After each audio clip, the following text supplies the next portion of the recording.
चलिए आज हम लोग देखेंगे अवतल दर्पण में किरण कैसे खींचे। सब लोगों को अवतल दर्पण में जो है किरण खींचने का बहुत दिक्कत होता है। तो हम लोग सबसे पहले समझना है कि ये अवतल दर्पण हो गया डैश, ये 4 फिगर बनाया हुआ है। तो हम लोग कैसे खींचे अवतल दर्पण में, कौन सा फिगर कहाँ कैसे बनता है। सबसे पहले किरण खींचने का हम लोग जो तरीका है सबसे पहले उसको हम लोग सीखेंगे। तो चलिए हम लोग ध्यान देते हैं। सबसे पहले एक बीच से किरण खींचा जाता है जिसको कहा जाता है प्रधान अक्ष या मुख्य अक्ष। यानी आपको ध्यान रखना है अवतल दर्पण के जो बीच वाला हो गया उसको कहते हैं पी, यानी कहते हैं ध्रुव। यहाँ पर हो गया फोकस और यहाँ पर हो गया सी। इसी तरह से सब में पहले हम लोग इस तरह से लिख लेंगे PFC।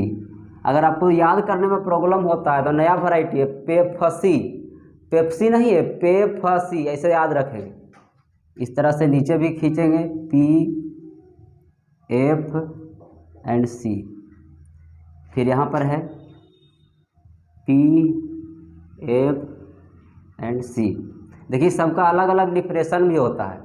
अगर आप ध्रुव का डिफरेंशन देना चाहते हैं तो गोलीय दर्पण जिस गोले का भाग होता है उसके ध्रुव को गोलीय दर्पण, यानी जो गोलीय दर्पण पहले कहीं न कहीं गोल हुआ होगा, जिस गोले का ये भाग है जो एक छोटा भाग है उसके आधा जो है यहाँ पर गोलीय दर्पण जिस गोले का भाग होता है उसके केंद्र को वक्रता केंद्र कहते हैं, और गोलीय दर्पण जिस गोले का भाग होता है उसकी त्रिज्या को वक्रता त्रिज्या कहते हैं, और दर्पण के मध्य बिंदु को दर्पण का ध्रुव कहते हैं।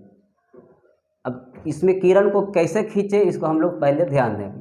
चलिए देखो, सबसे पहले अगर किरण अगर सीधा चलाते हैं, मान लीजिए कि हम किरण समांतर ले जाते हैं, प्रधान अक्ष या मुख्य अक्ष के अगर समांतर किरण चलाते हैं तो ये गारंटी है कि फोकस से होकर जाता है। अब सीधा ही खींचेंगे यानी प्रधान अक्ष के समांतर किरण जाएगा तो फोकस से गुजर जाती है।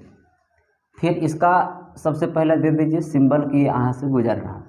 दूसरा नंबर सीखना, अगर आप फोकस से चलाते हैं तो इसका तरीका है कि सीधे निकल जाएगा।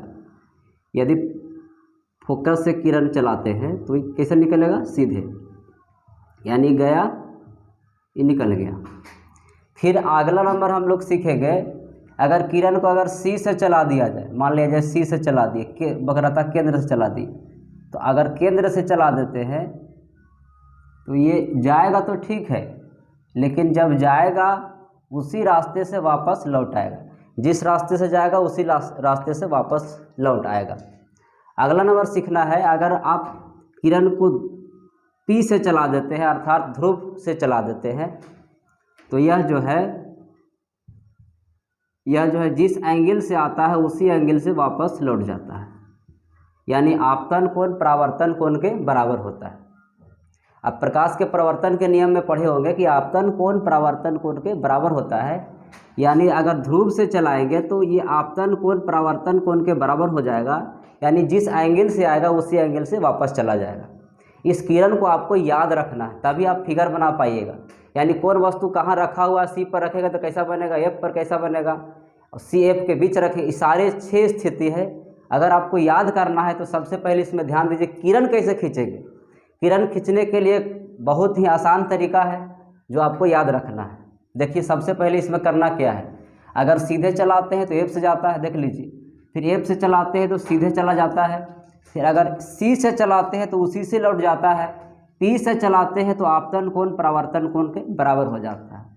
हम लोग शॉर्ट तरीका में देहाती भाषा में हम लोग सीखेंगे कि सीधे चलाएंगे तो एफ से जाएंगे, देख लीजिए एकदम आसान तरीका, सीधे चलाएंगे एफ से जाएंगे, सीधे चलाएंगे एफ से जाएंगे, एफ से चलाएंगे सीधे हो जाएंगे, सीधे चलाएंगे एफ से जाएंगे और एफ से चलाएंगे सीधे हो जाएंगे। एकदम बहुत आसान। फिर से एक बार, सीधे चलाएंगे तो एफ से जाएंगे, सीधा सीधा एकदम ध्यान रखना, कोई टेंशन नहीं, सीधे चलाएंगे एफ से जाएंगे और एफ से चलाएंगे तो सीधे हो जाएंगे। ये दो बात दिमाग में एकदम सेट हो गया। सी से चलाएंगे उसी से लौट जाएंगे, देखिए एकदम आसान है, अगर सी से चलाएंगे तो उसी से लौट जाएंगे, एकदम देहाती भाषा में याद रखो, सी से चलाएंगे उसी से लौट जाएंगे, और पी से चलाएंगे तो आपतन कोण परावर्तन कोण के बराबर हो जाएंगे। काम कंप्लीट हो गया। अवतल दर्पण में यही 4 ही फिगर होता है। अब इन्हीं फिगरों से कैसे वस्तु का प्रतिबिंब कहाँ रखने से क्या बनता है, इसी को हम लोग पूर्णतः देखना भी है, एक बार और समझना है। उसके बाद कौन सा फिगर कहाँ कैसे बनता है उसको फिर देखेंगे। सबसे पहले सीखना है कि सीधे चलाएंगे तो एफ से जाएंगे, पहले एकदम दिमाग में सेट रहोगे। 4 फिगर ठीक हो गया आपका, एकदम फिगर से डर खत्म हो जाएगा। सीधे चलाएंगे एफ से जाएंगे, और एफ से चलाएंगे तो सीधे हो जाएंगे, सी से चलाएंगे उसी से लौट जाएंगे। देखिए एकदम आसान है जी। पी से चलाएंगे आपतन कोण परावर्तन कोण बराबर हो जाएंगे, एकदम टनाटन।